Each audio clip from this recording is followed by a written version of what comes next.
नमस्कार दोस्तों, स्वागत है आपका क्रिएटर्स ऑफ थॉट्स में। एक सवाल पूछता हूँ, अगर इस दुनिया में कोई दूसरा इंसान होता ही नहीं, ना कोई रैंक, ना कोई फॉलोवर, ना कोई कंपैरिजन, तो क्या आप फिर भी वही काम करते जो आज कर रहे हो? थोड़ा सोचिए, क्योंकि हो सकता है जो काम आप आज अपना सपना समझ रहे हो वो आपका सपना हो ही ना, और हो सकता है जो काम आपके लिए बना है वो अभी तक आपने ढूंढा ही नहीं। और ऐसा क्यों होता है? क्योंकि हम कई बार सीखने नहीं, दूसरों को हराने निकल पड़ते हैं। आज हम समझेंगे कंपटीशन और क्रिएटिविटी का फर्क, और ये भी कि अगर आपको लगे कि आप गलत जगह पर हो तो इसका मतलब ये नहीं कि सब छोड़ दो। कंपटीशन कब समस्या बनता है? कंपटीशन बुरा नहीं है, लेकिन एक जगह जाकर कंपटीशन आपका ध्यान खुद से हटाकर दूसरों पर लगा देता है। फिर दिमाग ऐसे सवाल पूछता है, वो आगे कैसे निकल गया? लोग उसकी तारीफ क्यों कर रहे हैं? मैं उससे पीछे क्यों हूँ? मैं उसे कैसे बीट करूँ? और ध्यान दो, यहाँ आपका काम सेकेंडरी हो गया, दूसरा इंसान प्राइमरी हो गया, और यहीं से धीरे धीरे अंदर प्रॉब्लम शुरू होती है। कंपटीशन के साइड इफ़ेक्ट क्या होते हैं? जब फोकस बाहर चला जाता है तो कुछ चीज़ें पैदा होने लगती हैं, जैसे जेलसी, चिढ़ना, खुद को साबित करने की आदत, अप्रूवल की भूख, हारने का डर, जीत कर भी सुकून ना मिलना, और सबसे डेंजरस चीज़, आपको लगता है आप मेहनत कर रहे हो, लेकिन वास्तव में आप रिएक्ट कर रहे हो। इसको एक छोटे से एग्जाम्पल से समझते हैं। मान लो दो लोग दौड़ रहे हैं। पहला अपनी रनिंग इम्प्रूव कर रहा है, दूसरा हर समय देख रहा है कि कौन आगे है। अब बताओ किसकी एनर्जी कहाँ जा रही है, जब एक एक माइक्रो सेकेंड भी इस दौड़ में इम्पोर्टेंट है। क्रिएटिविटी क्या होती है और क्या करती है? क्रिएटिविटी एकदम अलग तरीके से काम करती है। वो पूछती है मैं कौन हूँ, मुझे क्या करना अच्छा लगता है, मैं कहाँ नेचुरल हूँ, मैं क्या नया क्रिएट कर सकता हूँ। यहाँ फोकस बाहर नहीं, अंदर होता है। यहाँ तुलना कम, ऑब्जर्वेशन ज़्यादा होता है। लेकिन यहाँ एक बात बहुत ज़रूरी है। अब इस वीडियो को देखकर कुछ लोग सोच सकते हैं, क्या मतलब, तो क्या मैं गलत फील्ड में हूँ? नहीं, इतनी जल्दी कंक्लूजन मत निकालो। हर कठिन चीज़ गलत फील्ड नहीं होती, और हर स्ट्रगल ये प्रूफ नहीं होता कि ये तुम्हारे लिए नहीं है। इसलिए ये मत करना, आज वीडियो देखी कल सब छोड़ दिया, नहीं। पहले ये देखो, क्या मैं सीख रहा हूँ? क्या मैं इम्प्रूव हो रहा हूँ? क्या मुझे प्रोसेस में मज़ा आता है? क्या मैं सिर्फ कंपैरिजन में फंसा हूँ? अगर जवाब है हाँ, मुझे ये काम पसंद है, बस कंपैरिजन मुझे खा रहा है, तो काम मत छोड़ो, सोचने का तरीका बदलो। कंपटीशन छोड़ो नहीं, उसे अपग्रेड करो। अब यहाँ सबसे इम्पोर्टेंट पॉइंट, कंपटीशन करना है, लेकिन कैसे? दूसरों को हराने वाला नहीं, सीखने वाला। कंपैरिजन वाला नहीं, इम्प्रूवमेंट वाला। अब फॉर्मूला देखो, गलत कंपटीशन, मैं उससे बेहतर बन जाऊं। बेहतर कंपटीशन, मैं उससे क्या सीख सकता हूं। और सबसे अच्छी बात जो कंपटीशन में है वो है, मैं कल वाले खुद से बेहतर बन सकूं। मान लो आप क्रिकेट खेलते हो, कोई आपसे बेहतर है। अब दो रास्ते हैं, पहला उससे जलो, दूसरा ऑब्जर्व करो, उसकी प्रैक्टिस को देखो, उसका डिसिप्लिन देखो और उससे सीखो। अब कंपटीशन ग्रोथ बन गई। क्रिएटिविटी के अंदर कंपटीशन। अब एक बहुत सुंदर बैलेंस समझो। क्रिएटिविटी का मतलब ये नहीं कि आप दुनिया को भूल जाओ। कंपटीशन का मतलब ये नहीं कि खुद को भूल जाओ। सही रास्ता क्या है?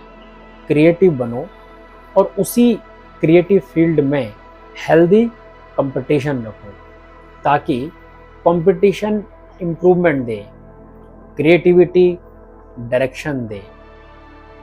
इसको हम एक एग्जांपल से भी समझ सकते हैं। आप जिस फील्ड में हो उसी फील्ड में आपको काम करने में मज़ा आता है, लेकिन कुछ लोग और हो सकते हैं जो आपसे बेहतर हैं। तो कंपटीशन जो है उसकी जगह अगर हम इस बात पर ध्यान दें कि ये आदमी अगर हमसे बेटर है तो क्यों है, और उससे उसकी जो स्किल्स हैं उसको सीखने के ऊपर ध्यान दें, या उसके हार्ड वर्क या डिसिप्लिन से कुछ अगर हम सीख सकें, तो इसके ऊपर हमें ध्यान देने की ज़रूरत है। तो क्रिएटिव रह के भी आप कंपटीशन कर सकते हो, but competition for your growth. ये नहीं कि बस उसकी अचीवमेंट्स अगर उसको मिल रही है तो उस अचीवमेंट को देख के चिढ़ो कुड़ो परेशान हो। आपको ये भी समझना होगा कि कोई व्यक्ति अगर अपनी फील्ड में बहुत अच्छा कर रहा है तो वो क्यों कर रहा है, उसके पीछे बरसों की मेहनत होती है उसमें। ठीक है, मैं कई और मामलों में भी आपको एग्जांपल दे सकता हूँ। जैसे कई लोग कॉम्पिटिटिव एग्जामिनेशन की तैयारी करते हैं, कंपटीशन एग्ज़ाम जो लोग देते हैं वहाँ पे कुछ लोगों का सिलेक्शन होता है, इतने सारे लोग बैठते हैं उसमें, कुछ लोगों का सिलेक्शन होता है और कुछ लोगों का नहीं होता है। लेकिन जो आसपास का जो माहौल होता है ना, जो स्टार्ट इस बात से होता है कि चलो साथ तैयारी करेंगे, लेकिन जब सिलेक्शन होने लगते हैं दूसरे पर्सन के तो फिर हम परेशान होते हैं। पहले तो वो मूवी है ना 3 इडियट, दोस्त अगर फेल हो जाए तो दुख होता है, लेकिन दोस्त अगर फर्स्ट आ जाए तो बहुत दुख होता है।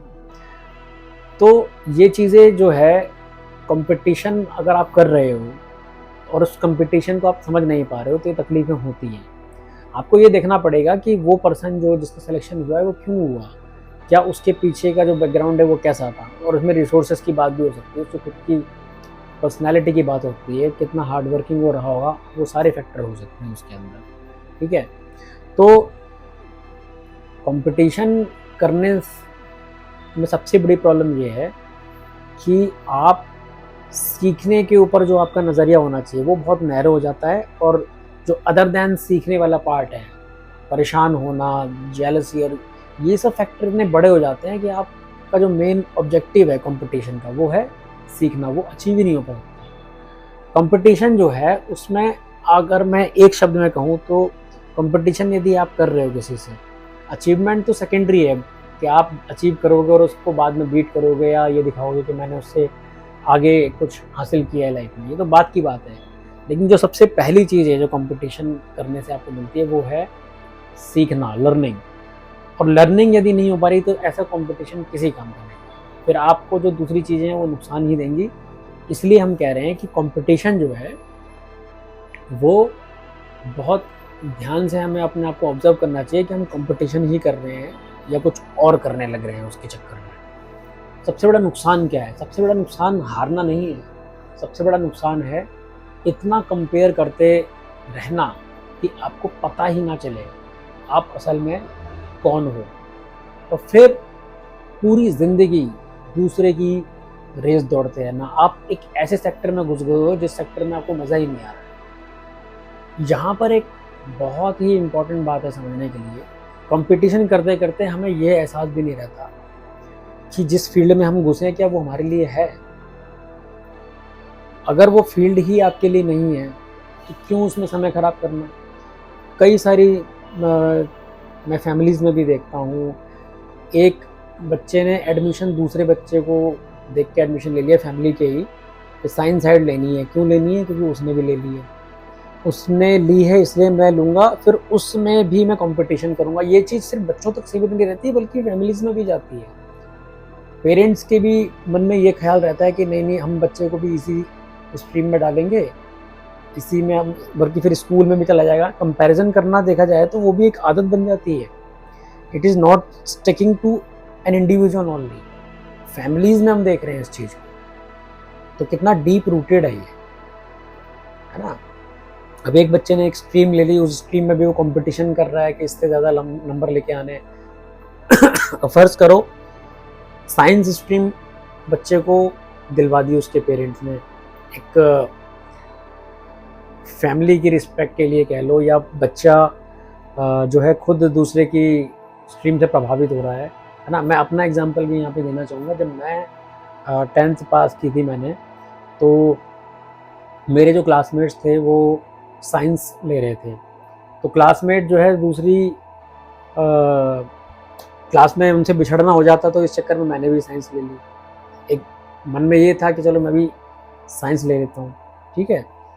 लेकिन जब मैं, हालांकि I was a very good student अपने टाइम पे, तो लेकिन एक सोशल, एक जो क्या कहते हैं उसे, पीयर प्रेशर कह सकते हैं जिसे, उसके अंदर मैंने वो साइंस स्ट्रीम ले ली। लेकिन जो गर्मियों की छुट्टियां पड़ती थी उस समय पे भी, मई जून में, तो मेरे को रियलाइज़ हुआ कि नहीं यार, मैं इस चीज़ के लिए नहीं बना हूँ। मेरा जो इंटरेस्ट है वो नंबर्स में है, कैलकुलेशंस में है, मैथ्स में है। तो फिर मैंने अपने आप को कॉमर्स के लिए सूटेबल समझा, और मैंने जैसे ही जुलाई में स्कूल ओपन हुए, तो अपने पापा की जो इच्छा थी उसके खिलाफ जाके भी मैंने कॉमर्स साइड को चुना। ठीक है, तो दैट डिसीजन जो मैंने लिया वो मेरे इंटरेस्ट के हिसाब से था, और आई वॉज हैप्पी। मैं कॉन्फिडेंट था कि मैं इसमें कुछ कर रहा हूँ तो अच्छा करूँगा, और अकॉर्डिंगली आगे की जो भी स्टडीज़ रही, 12th में, ग्रेजुएशन में, या प्रोफेशनल डिग्रीज में, या किसी में भी, that help me a lot. और आज भी मैं वो जो कॉमर्स मेरा बैकग्राउंड रहा है मुझे हेल्प करता है। तो आपकी जो इनर जो एक सेंस होती है, और आपको असल में क्या करना है, वो भी तब आएगा जब आप खुद के प्रति ऑब्जर्व करोगे कि मुझे इस एरिया में आगे जाना है। लेकिन कंपटीशन तो उस हिसाब से देखा जाए, अगर आप कंपटीशन करने के इस आदत में उलझ जाओगे, तो इस आदत में तो आपको ये भी डिसाइड करने का मौका नहीं मिलता है कि भाई मुझे एक्चुअली जाना किस सेक्टर में है, किस फील्ड में है। तो कंपटीशन जो है उसे करो, खुद से करो, दूसरे से भी करो, लेकिन सिर्फ सीखने के लिए। और अगर दूसरे को किसी सेक्टर में आप मान लीजिए किसी फील्ड में आप उससे आगे निकल गए, तो नीचा दिखाना तो आपका ऑब्जेक्टिव है भी नहीं ना। आपका ऑब्जेक्टिव होना चाहिए खुद को आगे बढ़ाना। तो कंपटीशन जो है उसे करो इसलिए कि आपका बेटरमेंट हो सके, खुद को बेटर करो। और दूसरे से अगर कंपटीशन शब्द आता भी है दिमाग में, तो उसको रिप्लेस कर दो सीखने से। आज एक काम करना, 5 मिनट बैठना और खुद से पूछना, जो काम मैं कर रहा हूँ, अगर उसमें जीतना हट जाए, जीतना, विनिंग, तो क्या मैं फिर भी इसे करूँगा? अगर जवाब हाँ है तो वहाँ कुछ असली है, और अगर जवाब नहीं है तो शायद समय आ गया है काम बदलने का, नहीं, काम को देखने का तरीका बदलने का। कंपटीशन करो लेकिन सीखने के लिए, क्रिएट करो लेकिन खुद को जानने के लिए। और याद रखो, दूसरों को हराने से बड़ी जीत होती है खुद को पहचान लेना। कमेंट में लिखो आप आज किस चीज़ में ज़्यादा फंसे हो, कंपटीशन में या क्रिएटिविटी में। और ऐसे ही और डीप टॉपिक्स पे बात करने के लिए देखते रहिए हमारा चैनल क्रिएटर्स ऑफ थॉट्स। और खुद को जानने के लिए, खुद को पहचानने के लिए, या जो क्रिएटिविटी का जो पहला स्टेप होता है उसमें जाने के लिए करो मेडिटेशन। मेडिटेशन से आप अपने आप को ऑब्जर्व करोगे, मन शांत होगा, और शांत मन से ही होती है हमारी पहली step, that is called creativity. Thank you all, bless you.